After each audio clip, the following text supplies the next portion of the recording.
Good morning student. कल हम लोगों ने बढ़े चलो यह कविता देखी है जिसको द्वारिका प्रसाद माहेश्वरी ने लिखा है। उन्होंने इस कविता में बच्चों को अपना दल बनाने के लिए कहा है और दल बनाकर आगे आगे बढ़ते रहने के लिए कहा है। चाहे संकट आए, तूफान आए, आंधी आए, जो बादल गरजे या बरसे, बिजली बरसे, बिजली चमके, हमें रुकना नहीं है और अपना जो तिरंगा है उसको हमेशा लहराते रखने के लिए कहा है। तो अभी हम लोग आज इस कविता में से कुछ शब्द देखेंगे जो हार्ड वर्ड हम लोग जिसको कहते हैं उसको हम लोगों को देखना है। ध्वजा, ध्वजा मतलब झंडा। वीर, वीर मतलब बहादुर। धीर, धीर मतलब धैर्य वाला। डटो, डटो मतलब जमकर खड़े रहो। दहाड़, दहाड़ मतलब गर्जना। कौन दहाड़ता है? शेर दहाड़ता है या सिंह दहाड़ता है। निडर, निडर मतलब जो डरे नहीं, जो किसी से डरते नहीं है। मेघ, मेघ मतलब बादल।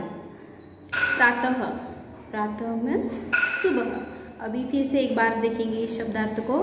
ध्वजा झंडा, वीर बहादुर, धीर धैर्य वाला, डटो जमकर खड़े रहो, दहाड़ गर्जना, निडर जो किसी से डरे नहीं, मेघ, मेघ मतलब बादल, प्रातः मीन्स सुबह।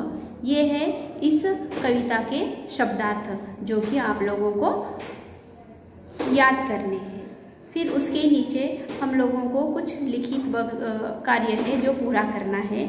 जैसे कि कविता की पंक्तियाँ पूरी करो। यहाँ पर कविता की पंक्तियाँ दी है जो अधूरी है, रिक्त है, उनको हम लोगों को पूरी करनी है।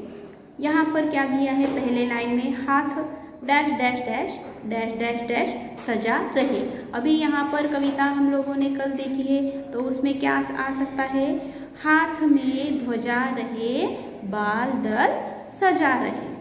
सामने dash dash dash dash dash dash dash dash दहाड़ हो। सामने पहाड़ हो, सिंह की दहाड़ हो। और थर्ड नंबर पे क्या दिया है? प्रातः डैश डैश डैश डैश हो। प्रातः हो या रात हो, संग हो ना साथ हो। ऐसे इस कविता की पंक्तियाँ हैं यहाँ पर जो कि आप लोगों को नोटबुक में लिखकर कंप्लीट करनी है। फिर आगे दिया है समान तुक वाले शब्द लिखो। समान तुक मतलब समान उच्चारण वाले अर्थ शब्द लिखना है जिसका प्रोनाउंसिएशन समान होता है, एक जैसे होता है, जिसको हम लोग यमक भी बोलते हैं। पहला शब्द दिया है ध्वजा।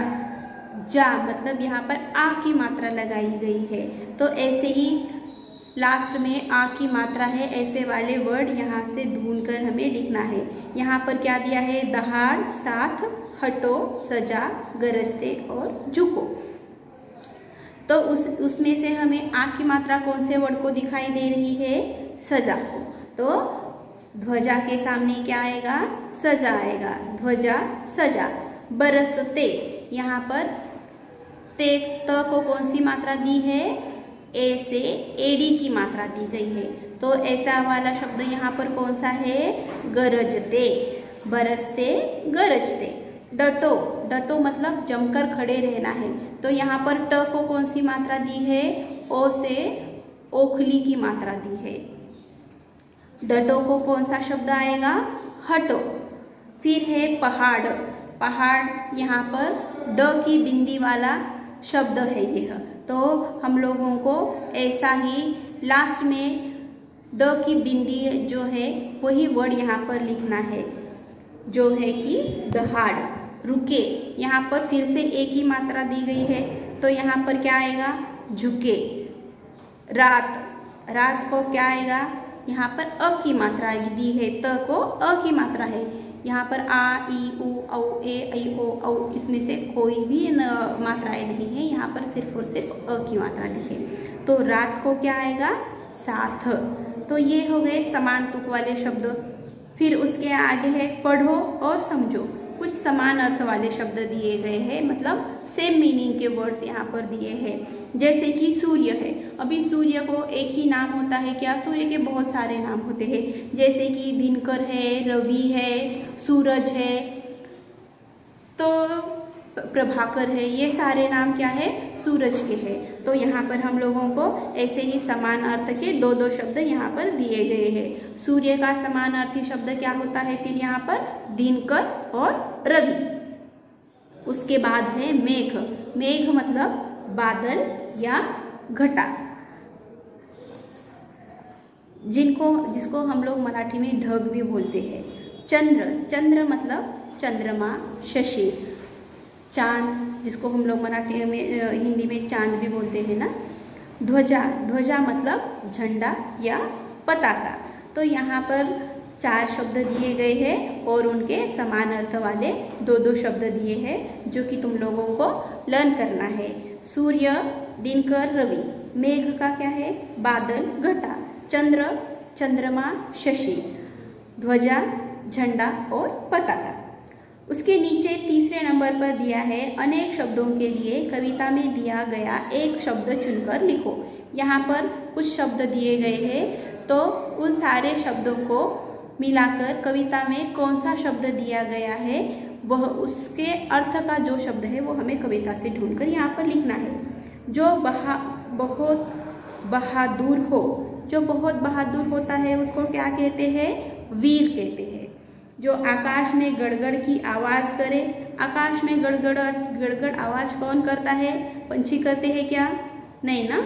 तो मेघ में कौन करता है आवाज़? मेघ करते हैं। तो यहाँ पर क्या आएगा? मेघ आएगा। जो आकाश में रह रहकर चमके, आकाश में रह रहकर कौन चमकता है? सूरज चमकता है, चांद चमकता है। सूरज चांद जो है वो, सूरज दिन में पूरा चमकता है, चांद रात में पूरा चमकता है, लेकिन रह रहकर कौन चमकता है आकाश में? आकाश में रह रहकर बिजली चमकती है। जो किसी से न डरे, जो कभी भी किसी से भी डरता नहीं है, उसको कविता में क्या कहा है? निडर कहा है। तो यह हो गया इस कविता के नीचे का अभ्यास, जो कि तुम लोगों को अपने नोटबुक में लिखना है और लिखकर उसकी फ़ोटोग्राफ मुझे सेंड करनी है। होमवर्क है ये आप लोगों का, इसको आपको कंप्लीट करना है। मैं आपको इसका पिक्चर भेजूंगी, आप लोगों को ये नोटबुक में लिखना है।